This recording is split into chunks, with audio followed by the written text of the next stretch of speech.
Hi, it's James here from the Sprinkled Donut Forge in Moscow, Texas. And I recently shared a picture of me making of a fork I made from a rail spike. They're popular barbecue forks. And a good friend of mine, a wood carving buddy, taught me how to carve a bear with a chainsaw in my youth. Said, well, make a spike out of a fork. Thought you had me, didn't you? You might. We'll see. Anyway, here's one of my barbecue forks I used to make to sell, and this one didn't sell. I got a couple floating around here. But it's a fork. So let's make a spike out of it. There's enough mass here. You should be able to get a drivable spike. So let's get it in the fire, get it hot, and we'll see you in a minute. Oh, and Donald Ben, I'm going to give you this thing when I'm done with it, and you'll know if you challenge a blacksmith to make a thing for you, he's going to make it. See you in a minute. Alright, let's close the tines of the fork up and get ready to forge weld.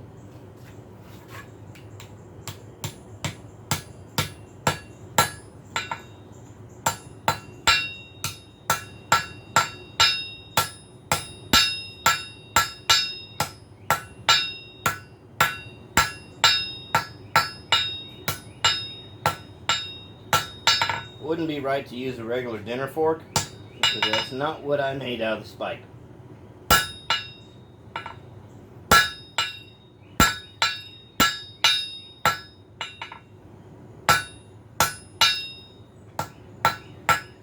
If I remember right, I made this fork out of a high carbon steel.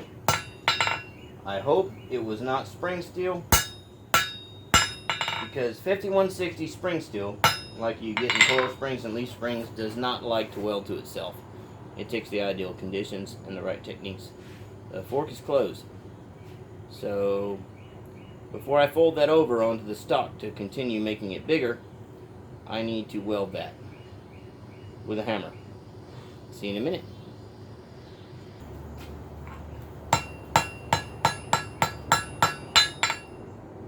Back in.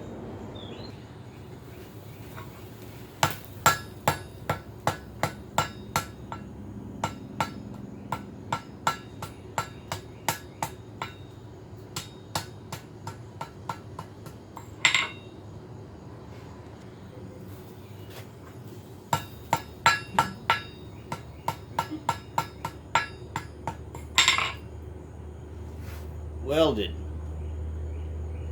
One piece. Now we need to fold that over and weld it to the parent bar. First thing you do is you get the scale off.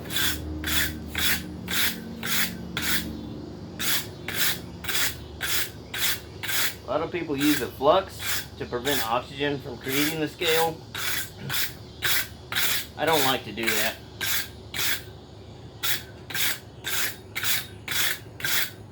Got the whole thing hot enough, should work. If it doesn't, use some flux. Weld it. Now we'll get it hot, fold it over, weld it again. See you in a minute. Alright, let's fold this over and get it ready to weld to the parent bar. We'll go about 3.5 inches.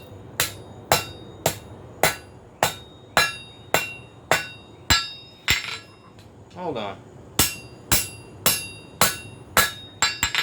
Let's do it like we do a Damascus.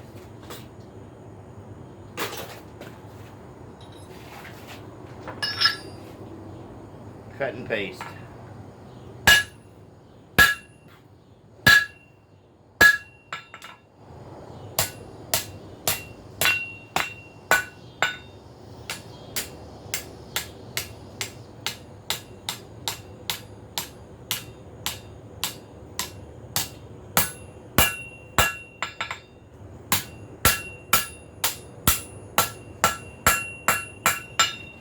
And we're doing this with no flux, so hammer and tongs. We're going at it, hammer and tongs. So you cut it, and it makes it easier to fold nice and flush. Now let's weld that. See you in a minute.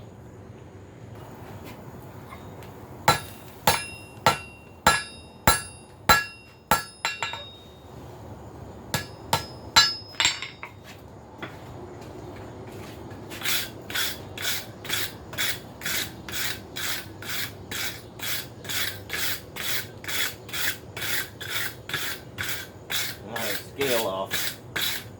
Scale will prevent the metal from sticking when the surface is molten. Just like putting flour on your cookie sheet when you're rolling out dough. And you see, well, I can see it, but you can't. One area is darker, one's lighter. That means that area is not welded. From here up is welded. See you in a minute.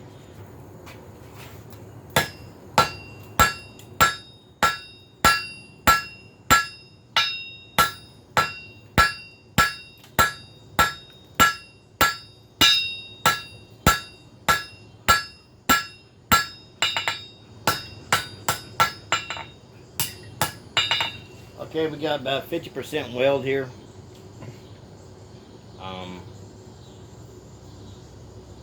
About here up needs welded.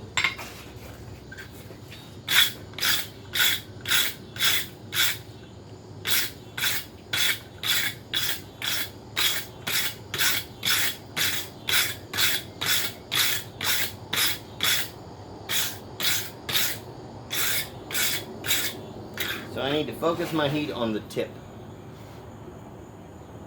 of the fold. See, it's still sticking away.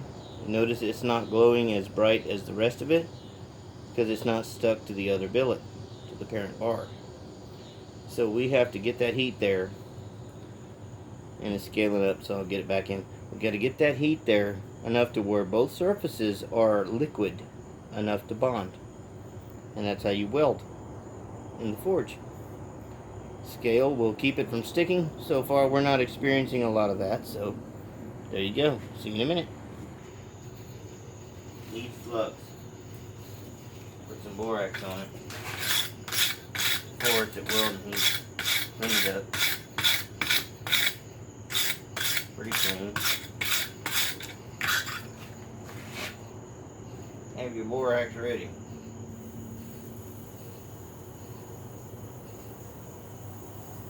I ain't gonna use too much.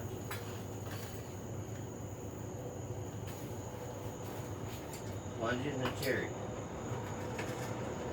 Cover it up. You can see it, you're making a mistake. Bury it up. Let the heat get all around it. You know what it could take. See you in a minute.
See you in a minute.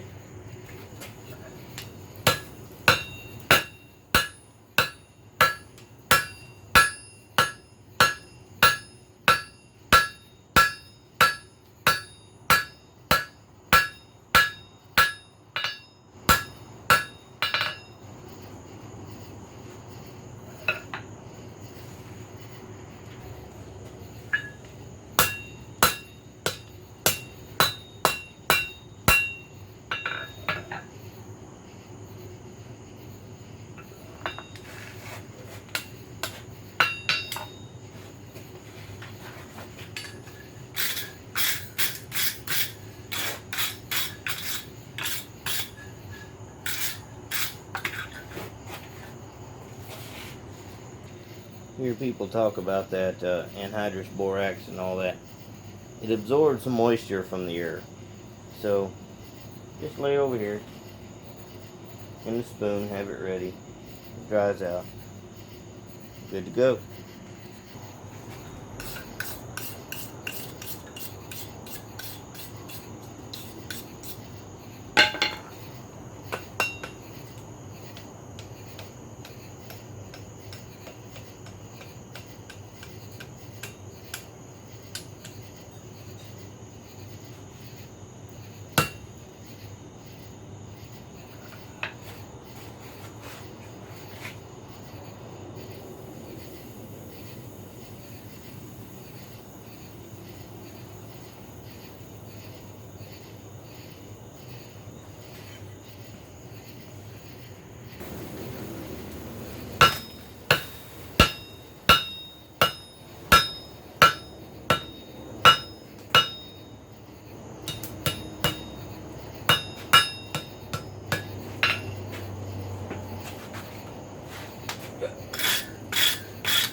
Remove the burnt material and the scale at welding heat.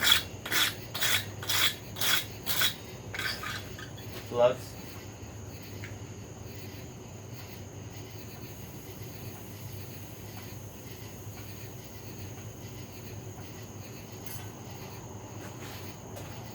See you in a minute.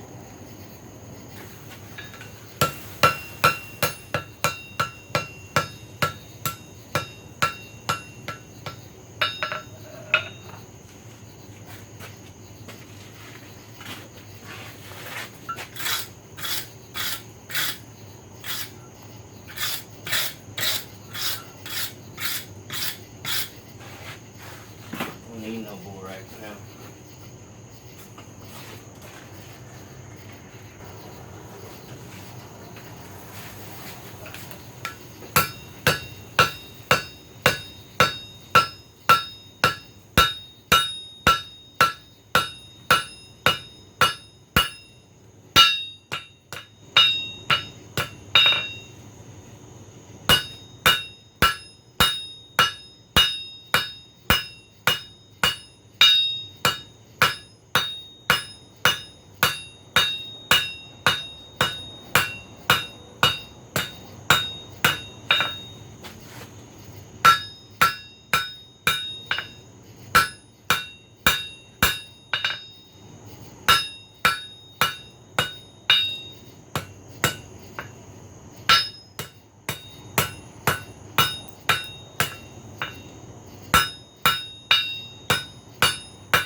Now I don't know if any of you have noticed, but this is the hammer that is to be won in the hashtag Make a Mallet Challenge.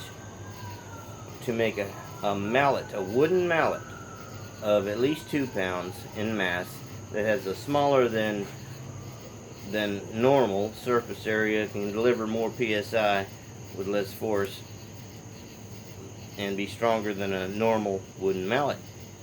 So this is the hammer that's to be won, and I've been forging with it, made by Robert Robinette, and this is the prize for the winner. And it's a difficult decision for me. It's not going to be who made the best mallet. It's going to have to be the one I have to choose that stands out above all. So, July the 1st. And I got to pick somebody. So get in there and make your mallet. See you in a minute.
Alright.